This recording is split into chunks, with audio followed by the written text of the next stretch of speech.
Hi, this is Glenda. I thought I'd go through the various hints and instructions I've saved on using punches, and I thought I'd start with border punches. And I did find it interesting just how much I obviously knew at some point but had forgotten, just hints of things that people had said you can do. So for anybody who's new, I thought I'd start off by trying to grab one of each kind of punch that I've got. So these white ones are all the Martha Stewart ones. They come in big and small. This one's obviously going to stamp happy birthday. This one's going to stamp punch happy birthday. This one's going to punch offence. These are the corner edge sets. This is also a corner edge set by Fiskars. These are the EK Success, big and small. And they also make Martha Stewart. Then this one will actually emboss as well as punching.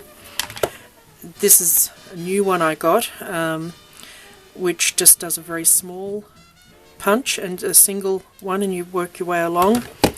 This one is the same company, Tonic, where you have a single punch. This is interchangeable with a set different ones, and you punch it and use the ruler to move along to get your border.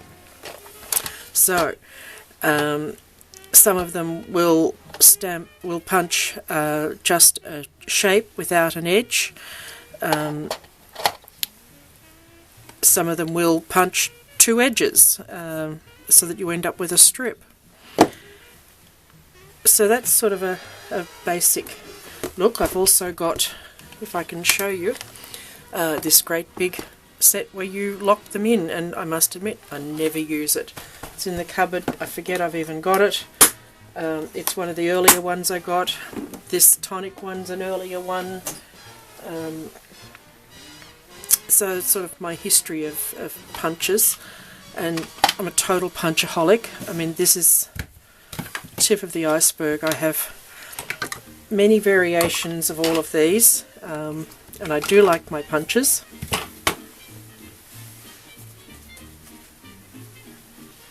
So what I've been doing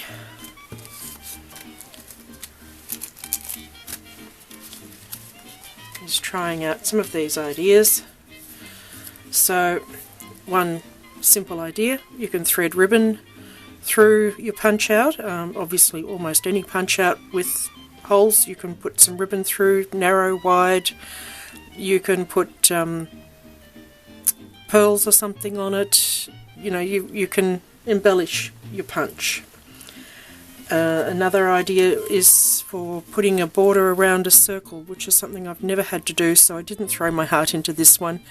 You punch out a strip, you cut it into a strip, put little nicks in it, and then you can wrap it around your circle.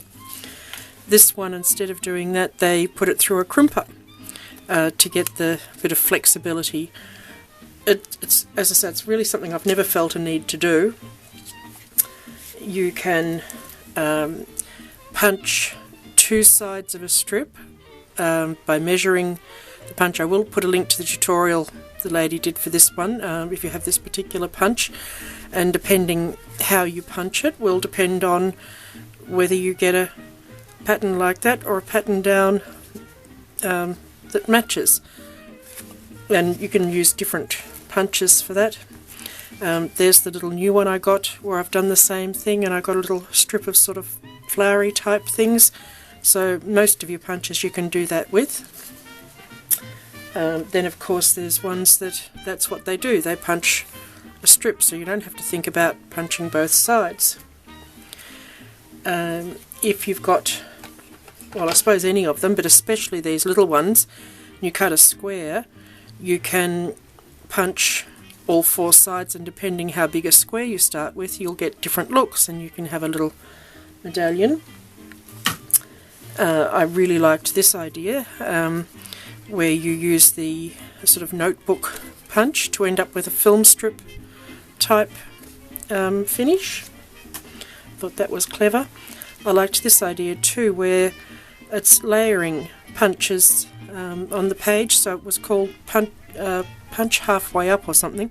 So it's simply a case of, you know, if you want to get your punch in the middle, you do it on another piece of paper. It obviously doesn't have to be done like this.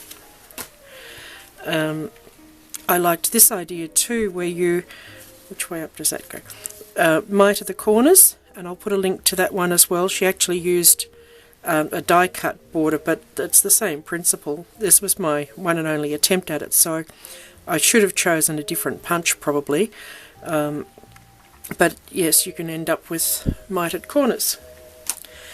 This one I tried my punch set, which I often don't have success with. I seem to have trouble with it really matching up, but for some reason I tried it and it worked for me. Maybe you just have to be in the right frame of mind. So then I've actually layered punches on there and layered a strip. You don't have to punch evenly. If you can see that, I've done one punch, left a gap, punched again. So you can get a different look by staggering out your punches. If you don't have lots of die cuts, as long as you've got the corners like the corner, it was one in this set I used, but you can use anything where you've got the corner and the edge.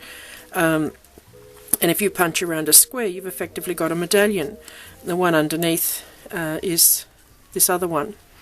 And the one in the middle is just the corners, which is something I'd forgotten you could do.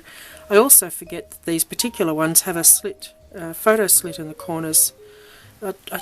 You just cannot remember everything all at once.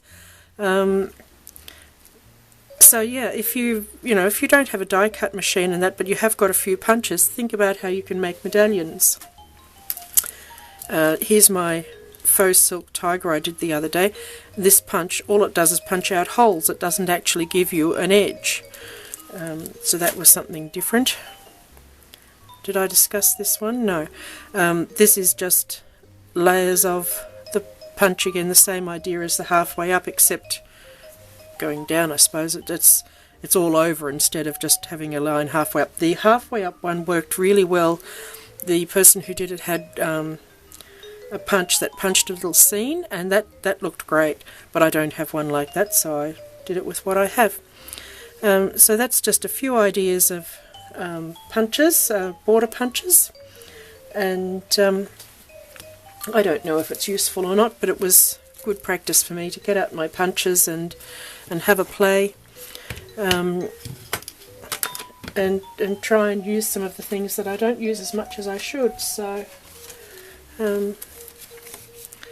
yep, that's that. Border punches. Thanks for watching.